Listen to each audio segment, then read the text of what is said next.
بسم اللہ الرحمن الرحیم۔ السلام علیکم ورحمۃ اللہ وبرکاتہ۔ معزز سامعین، بانو قدسیہ کا ناول پیش خدمت ہے پروا۔ اس کو آپ کے لیے پڑھا ماریہ ذوالفقار اوان نے، سپانسر کیا محمد انور صابری نے۔ اگر آپ بھی کوئی کتاب سپانسر کرنا چاہیں تو 0321434286 پر محمد کاشف علی سے رابطہ کریں۔ مزید کتب کی معلومات کے لیے ہمارا YouTube channel national audio library for the blind subscribe کریں، ویڈیو کو لائک کریں، شیئر کریں، اور آپ کو ہماری کاوش کیسی لگتی ہے کامنٹس کر کے ضرور بتائیں۔ جزاک اللہ۔ اشفاق احمد کے نام۔ اندر گھستے ہی سفید ساڑھی والی کا چہرہ فک ہو گیا۔ وہ 2 قدم پیچھے ہٹ گئی اور آہستہ سے بولی، معاف کیجیے گا، ہم غلط جگہ آ گئے شاید۔ یہ اختر نے آنکھیں ملتے ہوئے اور بھی آہستگی سے کہا، یہ کمرہ نمبر 9 ہے شاید۔ 9 نمبر کمرہ؟ صوفیہ نے اپنے آپ سے کہتے ہوئے پوچھا۔ معاف کیجیے، 19 نمبر میں جانا تھا مجھے تو۔ اختر نے اپنی ریشمی نائٹ گاؤن کی ڈوریاں باندھتے ہوئے کہا، آپ بھی میری طرح اس ہوٹل میں نوارد ہی لگتی ہیں۔ نوارد؟ لمبی لمبی سیاہ آنکھوں والی نے پوچھا۔ جی ہاں، شاید آپ بھی آج ہی آئی ہیں۔ لڑکی نے پیچھے ہٹتے ہوئے دروازے کی نوک پر ہاتھ رکھ لیا اور مسکرا کر بولی، جی ہاں، مجھے یہاں ٹھہرے 3 دن ہو چکے ہیں، لیکن کیا کروں، سب دروازے ایک سے ہیں، ساری منزلیں ایک سی ہیں، ہر بار اپنا کمرہ بھول جاتا ہے۔ کاش آپ یہ غلطی بار بار کریں، اختر نے مہذب انداز میں فلرٹ کرتے ہوئے کہا۔ سفید ساڑی والی کی آنکھیں ایک دم سکڑ گئیں، اس کا رنگ ہلدی کی طرح زرد پڑ گیا اور دروازے کی درز کھلنے لگی۔ لڑکی کی خفگی دیکھ کر جلدی سے اختر نے خفیف ہو کر کہا، نو آفیسمنٹ، بخدا۔ لڑکی خاموش رہی، اس کے کندھے پر لمبی سیاہ چوٹی موٹے سے سام کی طرح لٹک رہی تھی۔ آہستہ سے گردن کا جھٹکا ملا تو یہ لمبا سام پھیل کر سامنے سینے پر گر گیا، بغیر مباف کے بال پلو کے برابر ہو گئے۔ لڑکی نے دروازہ کھولا اور یوں باہر چلی گئی جیسے کبھی آئی ہی نہ تھی۔ اختر نے کندھا جھٹک کر اپنے آپ سے کہا، فالس موڈیسٹی، ایسی 1000 لڑکیاں اپنے شہر لاہور میں بستی ہیں۔ دروازے پر پھر ہلکی سی دستک ہوئی اور پھر جواب کا انتظار کیے بغیر لمبی سیاہ آنکھوں والی کا سر اور تھوڑا سا کندھا اختر کو نظر آیا۔ وہ مسکرا رہی تھی۔ دروازے میں کھڑے ہو کر اس نے کہا، شاید آپ کے ہاں لڑکیوں سے بات کرنے کا یہی رواج ہے۔ اختر خاموش رہا۔ اگر ایسے ہے تو معاف کیجیے گا، میں ناراض ہو گئی، اصل میں یہاں کے کسٹمرز کی ابھی عادی نہیں ہوئی۔ ایک بار پھر دروازہ بند ہو گیا۔ اختر نے لمبی انگڑائی لی اور مسکرا کر بستر پر نیم دراز ہو گیا۔ شام آ رہی تھی اور کمرے میں نیم تاریکی تھی۔ اس نے سفر کی کسل مندی دور کرنے کے لیے پہلے تو نہانے کا ارادہ کیا اور پھر تکیے پر سر رکھ کر سگریٹ جلا لیا۔ کراچی اس کے لیے کوئی نیا شہر نہ تھا، یہ ہوٹل بلکہ یہ کمرہ اس کے استعمال میں بار بار رہ چکا تھا، لیکن اس بار جیسے اسے اپنے قیام سے ذہنی فرار کی توقع تھی۔ وہ لاہور سے اسی لیے بھاگا تھا کہ کراچی پہنچ کر خوب سوئے گا، بغیر شیو کیے باہر نکلے گا اور 15 روزہ قیام کو ان چھٹیوں کی مشابہ کر دے گا جو کالج میں امتحانوں کے بعد آیا کرتی تھیں۔ لاہور میں اس کی زندگی بور ہونے کی حد تک آرام دہ تھی اور یہ آرام اسے اتنا عزیز ہو چکا تھا کہ اب اس کے بغیر اسے اپنی زندگی کا تصور بھی ناقابل برداشت نظر آتا تھا۔ اختر نے لمبا سانس لے کر سوچا، اگر چچا اس دنیا میں نہ ہوتے، اگر چچا کی لڑکی اس دنیا میں سانس نہ لیتی تو میرا مستقبل کتنا بھیانک اور تکلیف دہ ہوتا۔ ساری زندگی کلرکی میں گزر جاتی، بڑھاپے میں کہیں جا کر سپرنٹینڈنٹ ہو جاتا اور جب قوائے مزمحل میں تابع محنت نہ رہتی تو 100 پر ریٹائرڈ ہو کر گھر والوں پر سوار ہو جاتا۔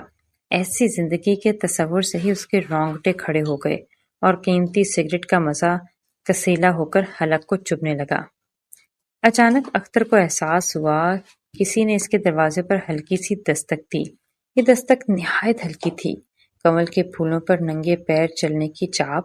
اختر ہڑبڑا کر اٹھا اور دونوں ہاتھوں سے دروازہ کھول کر باہر جھانکنے لگا۔ لمبے برآمدے میں شام کی خاموشی تھی۔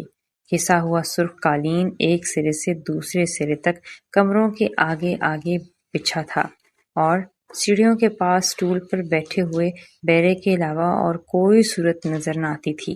غیر شعوری طور پر اختر نے مڑ کر دائیں جانب نظر ڈالی۔ کمرہ نمبر 19 بند تھا۔ کمرے نے واپس آ کر اختر نے بیڈ لیمپ جلا کر اپنے فائبر کا سوٹ کیس نکالا اور سارے کپڑے ایک ساتھ بستر پر انڈیل دیے۔ خالدہ نے جس نفاست سے تمام کپڑے استری کروا کر اس میں بند کیے تھے، وہ ترتیب لمحہ بھر میں خراب ہو گئی۔ اختر نے اپنے سیاہ سوٹ کے ساتھ پھبنے والی سرخی ٹائی کو ایک ہاتھ میں پکڑا اور پھر اسے اپنے سر سے لگا کر چھوڑ دیا۔ ٹائی کا موٹا سرا ریشمی گاؤن کی ڈوریوں کے پاس جا پہنچا۔ یہ سانپ سی ٹائی اس نے کونے میں پڑی ہوئی میز پر پھینک کر کہا، کسی لڑکی کا جم پھلتا پھولتا نہیں، بس بال ہی بڑھتے جاتے ہیں، فضول۔ کراچی پہنچتے ہی اسے چچا کو خیریت کا تار دینا تھا، لیکن ابھی تک وہ اپنے کمرے سے باہر نہ نکلا تھا۔ اسے یہ سارے کپڑے الماری میں لگانا تھے، شیو کرنا تھی، نہانا تھا، اور پھر خالدہ کو خط لکھنا تھا، تفصیلی، الفت بھرا، جس میں قدم قدم پر بار بار اس بات کا اعادہ کرنا تھا کہ یہ سارا سفر تمہیں یاد کرتے گزرا۔ یہاں اسٹیشن پر اکیلے اڑتے ہوئے سخت گھبرایا، اور ہوٹل کی تنہائی اب کاٹنے کو دوڑ رہی ہے۔ سارے کام چھوڑ کر اس نے اپنا شیفر پن نکالا، اور اسے خالدہ نے پچھلی سالگرہ پر تحفہ دیا تھا، اور ساتھ ہی یہ شرط بھی پیش کر دی کہ اسے کسی اور کو خط نہ لکھنا۔ قلم اور کاغذ موجود تھے، لیکن عجب قسم کی سستی اور بے پرواہی اس کے جسم اور روح پر چھائی ہوئی تھی۔ وہ خوب جانتا تھا کہ خالدہ اس کا مستقبل ہے۔ خالدہ نہ آئی تو کار نہ آئے گی، چچا کا کاروبار نہ آئے گا، لاہور کے بڑے بڑے ہوٹلوں میں ہر شام 3 پیس سوٹ پہن کر چائے پینے کے پیسے نہ ہوں گے، یورپ کے سفر کہاں سے آئیں گے، بنگلہ نہ ہوگا، عزت نہ ہوگی، سٹیٹس نہ ہوگا۔ لیکن آج اس کا جی اس کام سے اکتا رہا تھا۔ سرہانے تلے اپنا پیڈ اور قلم رکھ کر اس نے خط لکھنے کا پروگرام رات پر ملتوی کر دیا اور منہ ہاتھ دھو کر کپڑے بدلنے لگا۔ باہر شام کی تمام سیاہی شہر کی روشنیوں نے چاٹ لی تھی۔ ہوٹل کے سامنے جگمگاتے سینما گھر اور ریستورانوں میں سے میوزک کی آوازیں آ رہی تھیں۔ اختر آہستہ آہستہ برآمدہ پار کر کے جب سیڑھیوں کے شروع پر پہنچا تو لفٹ مین نے جلدی سے لفٹ کا دروازہ کھول دیا۔ اس کی سفید رنگت اور لمبا سا قد دیکھ کر اختر کو خیال آیا کہ اب اگر یہی آدمی 3 پیس سوٹ پہن کر اپنی کار سے اتر کر کسی ہوٹل میں چلا جائے تو کون جانے گا، بیچارہ لفٹ مین ہے، فقط لفٹ مین۔ سر، سفید وردی والے نے لفٹ کی طرف اشارہ کرتے ہوئے پوچھا۔ نہیں بھائی، ذرا ورزش ہو جائے گی، شکریہ، چل کر نیچے جاؤں گا۔ جب وہ 4 سیڑھیاں نیچے کی جانب اتر گیا تو ایک بار پھر اختر نے لفٹ مین کو دیکھا۔ وہ اپنے سٹول پر بیٹھ کر اوپر والے برآمدے کی طرف دیکھنے لگا تھا۔ اختر اپنی چال میں وقار کو بڑھاتے ہوئے جب ہوٹل سے نکلا تو اسے دوسری جانب فٹ پاتھ میں سفید ساڑھی والی لڑکی نظر آئی۔ داڑھی والا تو چلا گیا، وہ ہاتھ میں تیلیوں کا بنا ہوا ایک چھوٹا سا بیگ لیے کھڑی تھی۔ سڑک کی روشنی میں اس کا رنگ بے حد نکھرا ہوا نظر آ رہا تھا۔ اختر کا ہاتھ اپنی بڑھتی ہوئی شیو کی طرف اٹھ گیا اور یکدم احساس ہوا کہ یوں ہی بغیر نہائے دھوئے چہرے کی گھاس اتارے بنا ہوٹل سے اترنا انتہائی حماقت تھی۔ ایک چھوٹی سی پیلی ٹیکسی اس کے آگے سے گزر گئی۔ اس وقت اسے چچا کی بل ایئر یاد آ رہی تھی۔ اگر اس وقت اس کار کا ساتھ ہوتا تو وہ اس سانولی لڑکی پر کتنا کچھ اثر انداز ہو سکتا تھا۔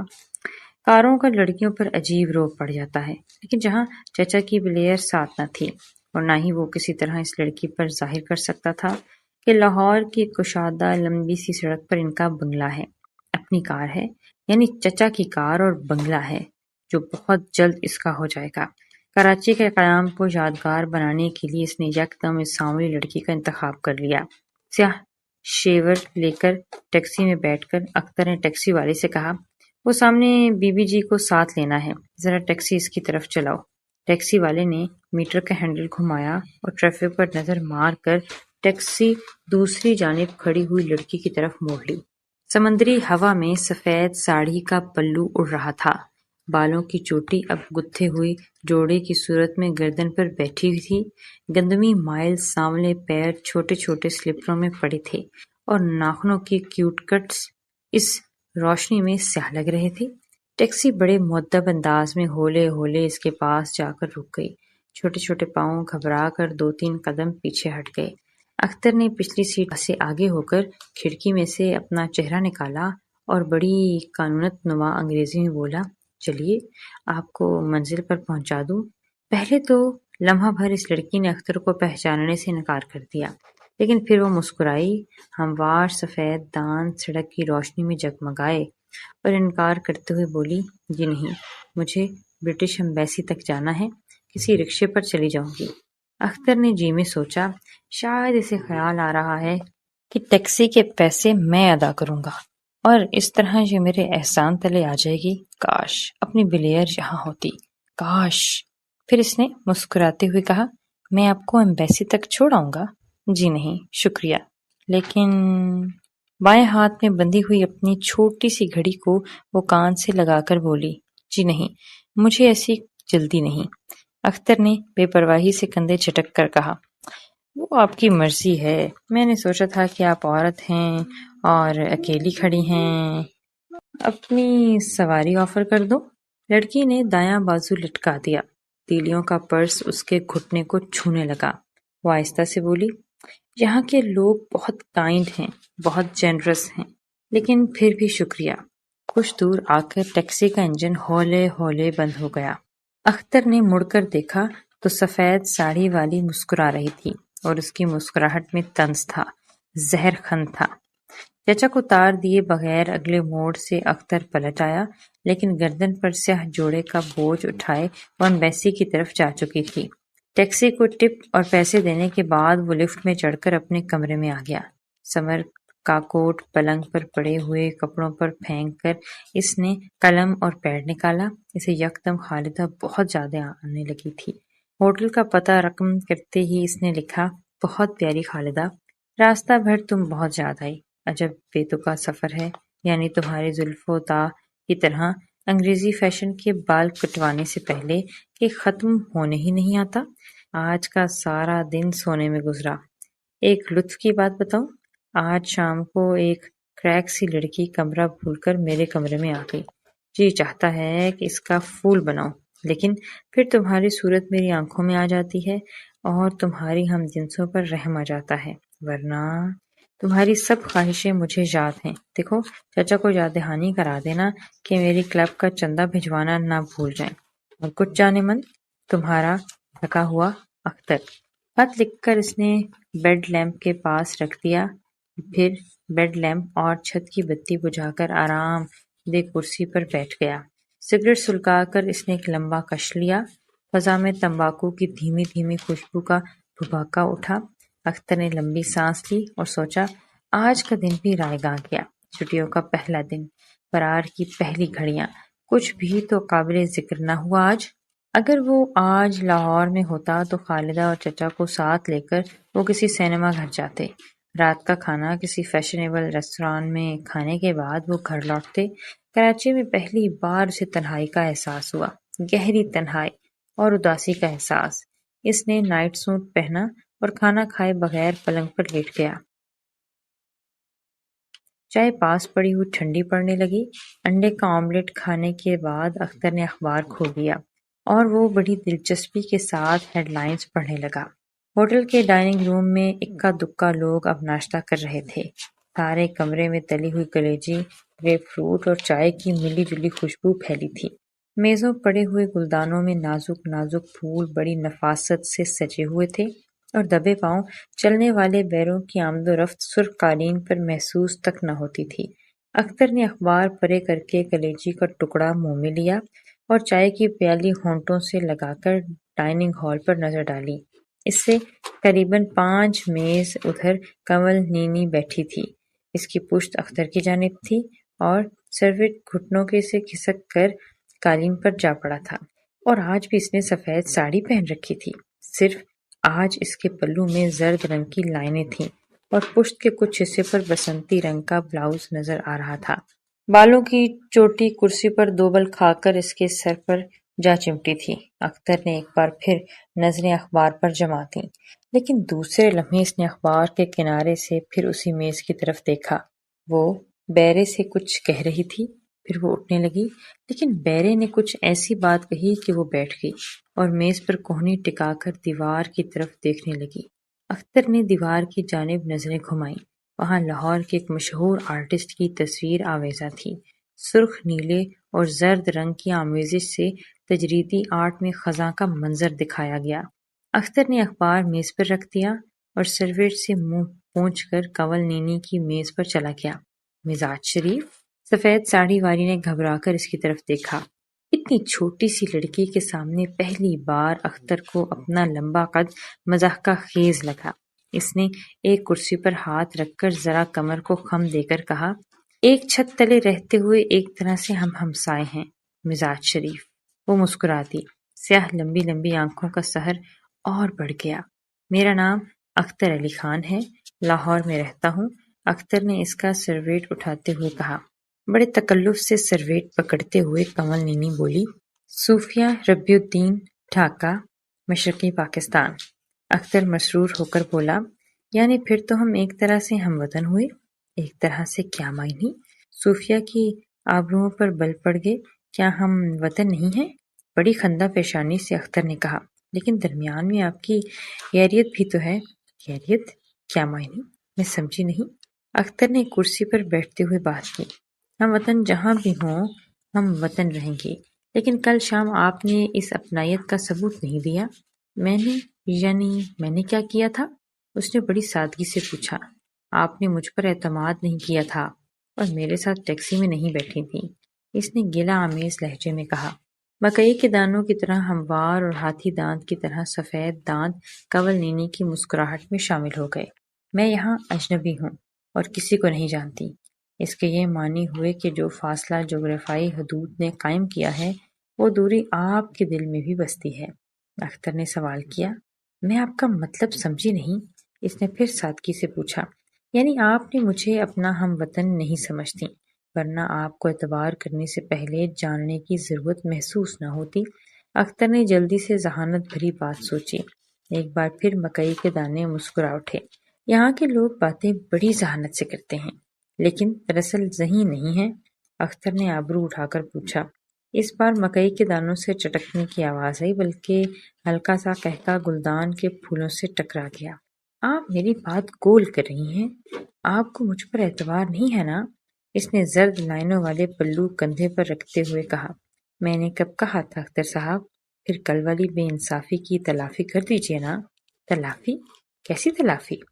یہ دکھانے کے لیے کہ آپ کے دل میں جغرافیائی فاصلے نہیں ہیں۔ آپ کو میرے ساتھ باہر جانا ہوگا۔ باہر؟ سیر ویر کے لیے یعنی؟ اس نے ڈر کر پوچھا۔ جی ہاں، کلفٹن، ہاکس بے وغیرہ۔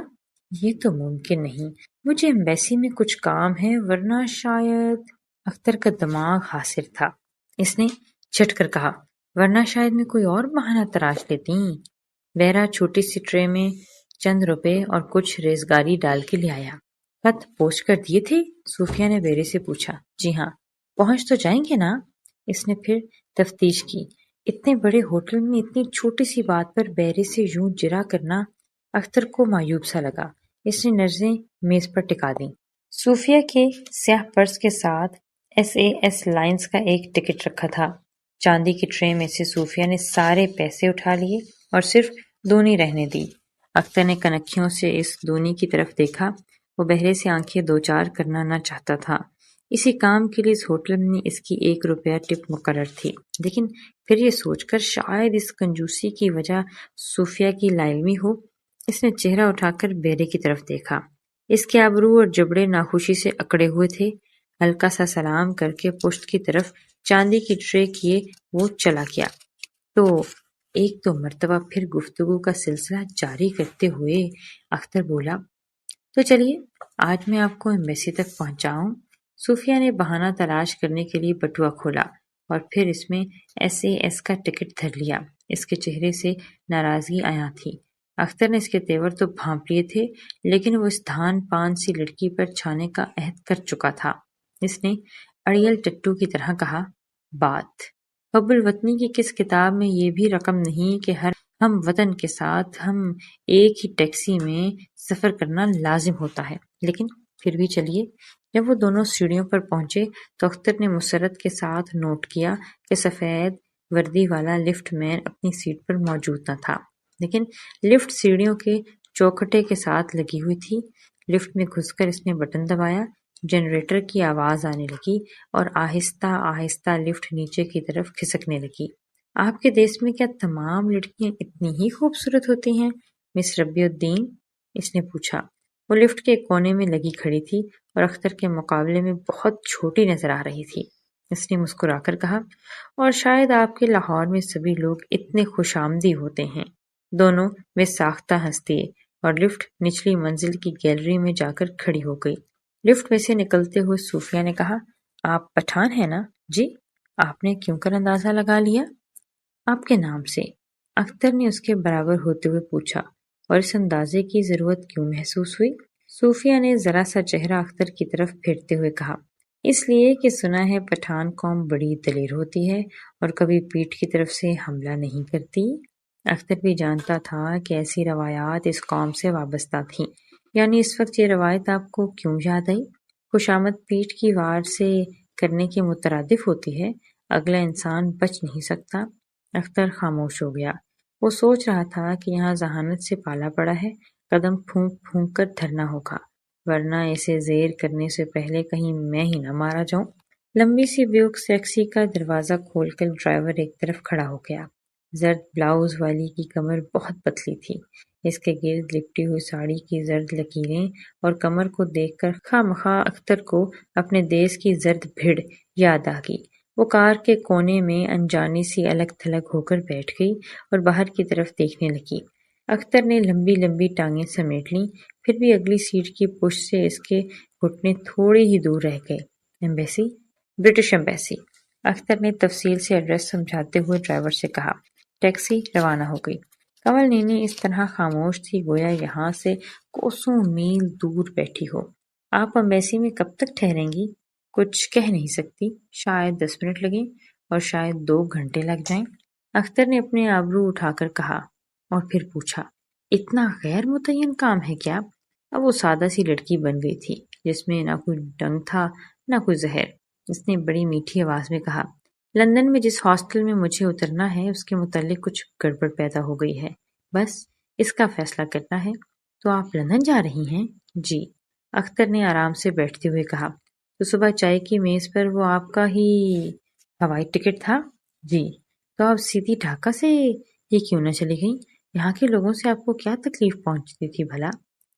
آپ کی باتیں واقعی میری سمجھ میں نہیں آتی، شاید میری اردو کمزور ہے یا… اس نے سادگی سے کہا، میرا مطلب ہے آپ کو یہاں آنا کیا ضروری تھا؟ اس کی آنکھوں میں بڑی گہری دلچسپی اور نماغ کی روشنی جاگ اٹھی۔ اس نے گھٹنے اختر کی طرف کر لیے اور ان دونوں پر ہاتھ رکھتے ہوئے بولی، اس لیے میں نے اپنا سفر توڑا ہے کہ جب لندن سے لوگ مجھ سے مغربی پاکستان کے بارے میں کچھ پوچھیں گے تو بھلا کیا جواب دوں گی؟ جب تک کچھ جنرل امپریشن موجود نہ ہو تو انسان وثوق سے کیا کہہ سن سکتا ہے؟ اور اب آپ نے مغربی پاکستان کے متعلق کیا اندازہ لگایا ہے؟ وہ ہنس دی۔ پھر بھی، اختر نے اصرار کیا، یہاں کے لوگ لمبے ہیں، گورے ہیں اور ہمیشہ پیٹ کی طرف سے حملہ کرتے ہیں۔ وہ دونوں ہنس دیے۔ ٹیکسی ایک ہلکے سے دھچکے کے ساتھ رک گئی۔ صوفیہ نے پرس اٹھایا اور فٹ پاتھ پر اتری۔ اس کے گندم گول ٹخنے اور تھوڑی سی پنڈلی پر اختر کی نظر جم گئی۔ آپ کب تک یہاں ٹھہریں گی؟ میں آپ کا انتظار کر لوں گا؟ جی نہیں، تلافی ہو چکی، اب انتظار کے لیے کسی اور موقع کی تلاش کیجیے۔ کمل نینی غائب ہو گئی۔ اختر نے ایک بار پھر اپنے جی سے بات کی، بھئی ذہانت کے ساتھ مقابلہ ذرا سوچ سمجھ کر کرنا، ورنہ خالدہ کو کیا منہ دکھلاؤ گے؟ پھر سر جھٹک کر اختر نے اپنے جی سے کہا، چھوڑو خالدہ، بیچ میں کہاں سے آ ٹپکی۔ وہ واپس آ کر کار میں بیٹھ گیا، لیکن جب وہ ہاؤسنگ سوسائٹی نشاط منزل سے لوٹا اور ایمبیسی پہنچا تو صوفیہ جا چکی تھی۔